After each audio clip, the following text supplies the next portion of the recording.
దశావతారాలు అనగా మనకి మొదటగా గుర్తొచ్చేది శ్రీ మహావిష్ణువు దర్శించినటువంటి దశావతారాలే మనం గుర్తు తెచ్చుకుంటాం. కానీ పరమేశ్వరునికి సైతము దశావతారాలు ఉన్నాయి అని మన శివపురాణం చెప్తుంది. శంకరుడు దశావతారాలలో మొదటిగా అవతారము మహాకాళి అవతారం. బోలా శంకరుడు దశావతారాలలో మొదటిగా పార్వతీదేవి రూపంలో మహాకాళికగా ఆమె పక్కన ఉండి భక్తుల్ని అనుగ్రహిస్తాడు. శివుడు మరియు అమ్మవారు మహాకాలుడు మహాకాళిగా మనల్ని అనుగ్రహిస్తారు. అలాగే రెండవ దశావతారం వచ్చేసి ఈ యొక్క శివుడి దశావతారాలలో రెండవదైనటువంటి తారాదేవి పేరుతో శివయ్య మనకు దగ్గరయ్యాడు. అమ్మవారితో కలిసి మన సేవలకు భక్తిని ముక్తిని అనుగ్రహిస్తూ ఉంటారు. ఇక మూడో అవతారం బాలభువనేశ్వరుడు, బాలభువనేశ్వరిగా చెప్తారు. ఈ విధంగా పార్వతీమాతను కొలిచించో అమ్మకు అండగా ఉంటూ భక్తుల్ని అనుగ్రహిస్తాడు సాక్షాత్ పరమశివుడు. ఇక నాలుగో అవతారము షోడశి విద్యేశుడు, షోడశి విద్యేశ్వరి. ఈ యొక్క నాలుగో అవతారంలో అమ్మవారి పక్కనే ఉంటూ భక్తుల్ని దర్శించుకునే విధంగా స్వామివారు చల్లని చూపులతో పూజల్ని అందుకుంటూ భక్తి ముక్తి లభించటమే కాకుండా సకల విద్యలకు అధినేతగా మనల్ని అనుగ్రహిస్తూ ఉంటాడు. ఇక ఐదవ అవతారంగా భైరవుడు, భైరవి.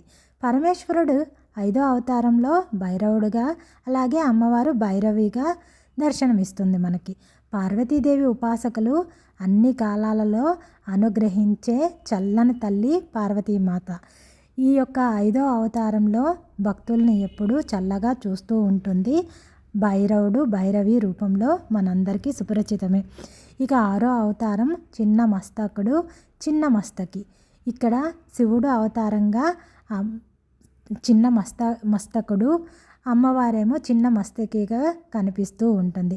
పార్వతీ పరమేశ్వరులు చిన్న మస్తకుడు మరియు చిన్న మస్తకి రూపంలో పూజించినప్పుడు సకల రోగాలు అలాగే ఇతి బాధలు ఇలాంటివన్నీ తప్పిపోయి మనిషి యొక్క మనసు శుద్ధి జరుగుతుంది అంటారు.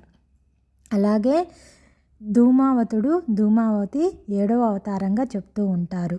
అమ్మవారు ధూమావతి రూపంలో పూజలు అందుకుంటున్నప్పటికీ అమ్మవారిలోనే ఆది దంపతుల్ని చూస్తూ ఉంటారు మన పెద్దలు. బగులాముఖుడు, బగులాముఖి ఎనిమిదో అవతారంగా చెప్తూ ఉంటారు. అయితే అమ్మవారు బగలాముఖి మహా ఆనందం పేరుతో పూజలు అందుకుంటూ ఉంటుంది. అమ్మవారిని పూజించిన వారికి అన్ని విధాల సకల సుఖాలు సకల భోగాలు అనుగ్రహిస్తూ ఉంటుంది. ఇక తొమ్మిదో అవతారము మాతంగుడు, మాతంగి. అమ్మవారు పార్వతీదేవి మాతంగ రూపంలో దర్శనమిస్తూ ఉంటుంది. ఇక 10వ అవతారం కమలుడు, కమల.